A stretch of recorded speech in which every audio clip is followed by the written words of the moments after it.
प्रधानमंत्री नरेंद्र मोदी के 12 सालों के कार्यकाल की तुलना देश के पहले प्रधानमंत्री जवाहरलाल नेहरू के कार्यकाल से करते हुए बीजेपी सांसद जगदंबिका पाल ने कहा कि नेहरू का कार्यकाल चुनौती के दौर से गुजरा तो प्रधानमंत्री का उपलब्धियों से भरा कार्यकाल है। इसके अलावा उन्होंने महिला आरक्षण को लेकर भी बड़ी बात कही। संवाददाता कोमल शर्मा ने उनसे खास बातचीत की, सुनिए।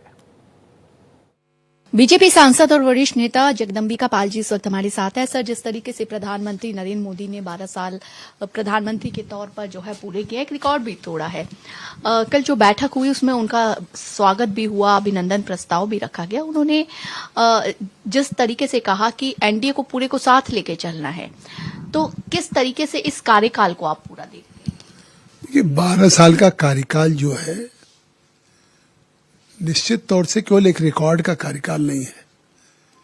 अगर जवाहरलाल नेहरू का कार्यकाल था कांग्रेस का, तो वो चुनौतियों के दौर से गुजरा है। नरेंद्र मोदी का कार्यकाल उपलब्धियों का कार्यकाल है। उपलब्धियों का कार्यकाल है कि आज देश की जनता ने लगातार एग्जीक्यूटिव चुनाव में लगातार सफलता दे करके, जनादेश दे करके, और आज भारत में सबसे इलेक्टेड लॉन्गेस्ट टेन्योर के प्राइम मिनिस्टर बने हैं।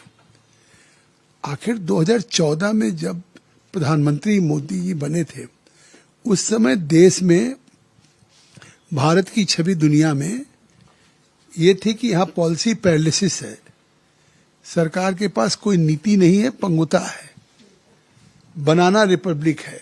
भारत को बनाना रिपब्लिक कहते थे। एफडीआई आज नहीं रहे थे, जो फॉरेन इन्वेस्टमेंट था उसको लोग विड्रॉ कर रहे थे, यूरोप में जा रहे थे। आज 12 वर्षों के बाद जिस सरकार जिसकी नेतृत्व में कांग्रेस की भारत की छवि पॉलिसी पैरालिसिस की और बनाना रिपब्लिक की थी, आज भारत की छवि ईज ऑफ डूइंग बिजनेस की है, पॉलिटिक्स ऑफ परफॉर्मेंस की है। और परिणाम ये है कि पिछले 12 सालों में उस पॉलिटिक्स ऑफ परफॉर्मेंस में नरेंद्र मोदी ने भारत को दुनिया के 11वें जो आर्थिक पायदान पे था, आज उस भारत की इकोनॉमी को तीसरे स्थान पे लाने का काम किया है। आज भारत की जो ग्रोथ रेट है, now India is becoming one of the fastest growing economy at the rate of 7.7%।